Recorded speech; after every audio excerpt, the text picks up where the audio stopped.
तो अभी वर्तमान में असम के कार्बी आंगलोंग क्षेत्र में जो एक घटना चल रही है उस पर हम लोग बात कर रहे हैं कि असम के कार्बी आंगलोंग क्षेत्र में क्या मामला चल रहा है।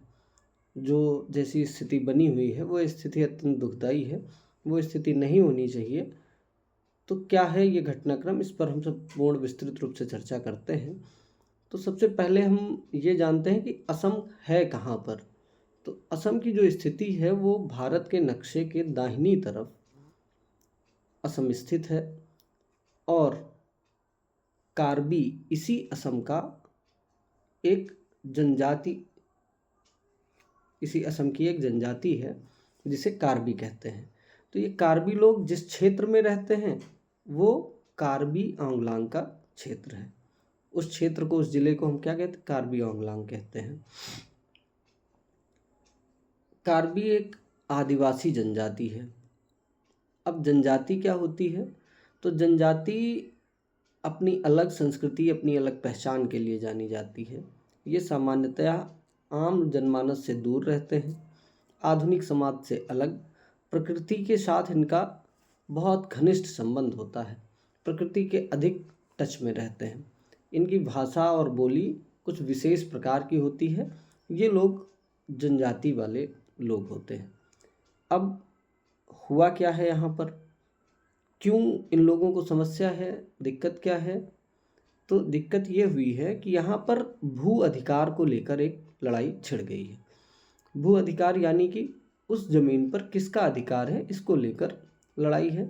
एक ऐसा क्षेत्र है जो आप कह लीजिए कार्बी आंगलांग या वेस्ट कार्बी का जो क्षेत्र है, वहाँ पर विलेज ग्रेजिंग रिजर्व और प्रोफेशनल ग्रेजिंग रिजर्व जैसी जगहों पर स्थानीय लोगों ने कब्जा कर लिया है। ऐसा इन लोगों का कहना है। किसका? कार्बी। जो कार्बी जनजाति के लोग हैं ये कह रहे हैं कि जो विलेज ग्रेजिंग रिजर्व है और प्रोफेशनल ग्रेजिंग रिजर्व है, इस पर इन लोगों ने कब्जा कर लिया है। आम लोगों ने कब्जा कर लिया, जो कि क्षेत्र हमारा है यानी कार्बी का है। अब इसमें उन लोगों के क्षेत्र के होने की क्या बात है? तो ये बात संविधान की 6ठी अनुसूची ये कहती है कि जो है इन लोगों को, यानी जो जनजातीय समूह के लोग हैं, इन लोगों को विशेष प्राथमिकता दी जाएगी। तो इसमें 6ठी अनुसूची में पूर्वोत्तर भारत की जनजातियों को विशेष प्रशासनिक अधिकार दिए गए हैं ताकि उनकी भूमि, उनकी संस्कृति, उनकी पहचान सुरक्षित रह सके। तो इसके लिए 6ठी अनुसूची के द्वारा इनको जो है इस क्षेत्र पर विशेष अधिकार दिया गया है। अब ये कह रहे हैं कि हमारे क्षेत्र को आम लोगों ने कब्जा कर लिया है। अब इसी को लेके धरना प्रदर्शन, अनशन हो रहा है। अब अनशन को सरकार हटाना चाह रही है। कुछ लोगों को मेडिकल के लिए वहाँ से हटाया गया तो ये बात फैल गई कि इनको तो ले जाके जेल खाने में डाला जा रहा है। इससे जो ये जनजातीय समूह है इसमें एक हिंसा भड़क गई।